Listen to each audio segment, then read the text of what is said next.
ส้มไก่แล้วละเด้อพ่อแม่พี่น้องห่อแล้วใส่พริกนำมีทั้งใส่พริกแล้วก็บ่ใส่พริกเพราะว่าเวลาทอดกินกับข้าวเหนียวญาติลูกชายขอกินน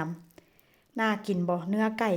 ไปเห็นเนื้อไก่อยู่ซุปเปอร์มาร์เก็ตพี่น้องเอ้ยมีเนื้อติดมันอะแท้ว่าค่อยก็เลย ว่ามาเฮ็ดส้มไก่มันคือสิแซ่บแต่ละเทื่อเฮ็ดแต่ส้มหมูมื้อนี้ก็เลยเฮ็ดส้มไก่เบิ่งใส่เกลือใส่กระเทียมใส่แป้งนัวใส่ข้าวสวยพี่น้องข้าวสวยล้างดีๆแล้วก็ใส่ข้าวสวยน่ากินบ่ขายเด้อผู้ใดสนใจอยากได้ขายเด้อ20 บาทแต่ถามว่าได้กำไรได้ทุนบ่เพราะว่าซื้ออันนี้ซื้อหมูนี่ครึ่งกิโลนี่ก็ซื้อหมูว่าซั่นออกแต่ลงแต่ว่าซื้อหมูซื้อเนื้อไก่นี่นะเนื้อไก่บดนี่นะ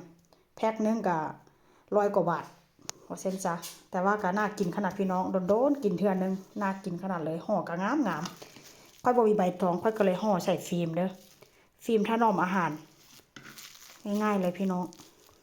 แต่ว่าก็สิใส่กล่องไว้น่ากินขนาดแล้วอันนี้ก็เป็นกระเทียมที่ว่าเก็บมาจากบ้านสวนพุ่นล่ะพี่น้องกระเทียมป่า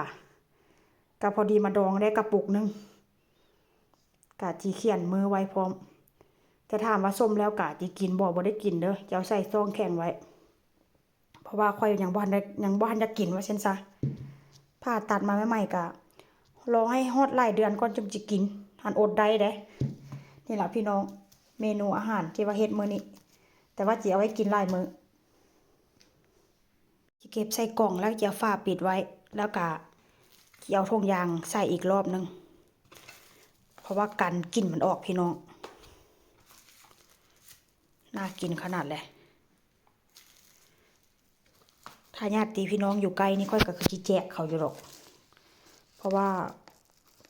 เฮ็ดแล้วก็อยากให้หมูกินน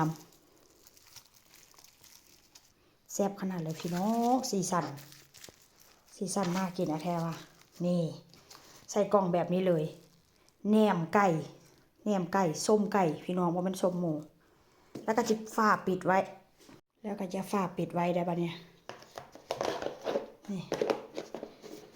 ฝาปิดไว้แบบนี้แล้วก็จะถุงมาปิดอีกรอบเพื่อบ่ให้กลิ่นมันออกแล้วก็จะใส่ถุงไว้แบบนี้เลย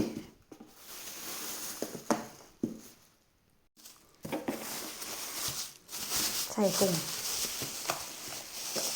แต่กระโบแน่น่าจะห่งปิดไว้อีกรอบนึงพี่น้องใส่ถุงแล้วปิดปากไว้ดีๆเอาไว้ประมาณจะเป็นอาทิตย์พุ่นละบอกเป็นอาทิตย์ก็เป็น10 มื้อพุ่นละเพราะว่าช่วงนี้มันหนาว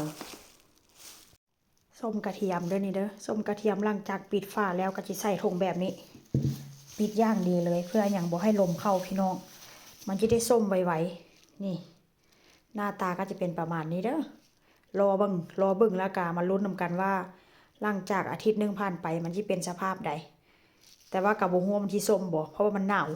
ถ้าบ่ส้มก็สิปล่อยมันเป็น10 มื้อพุ่นล่ะพี่น้องถ้าเบิ่งนำกันเด้อ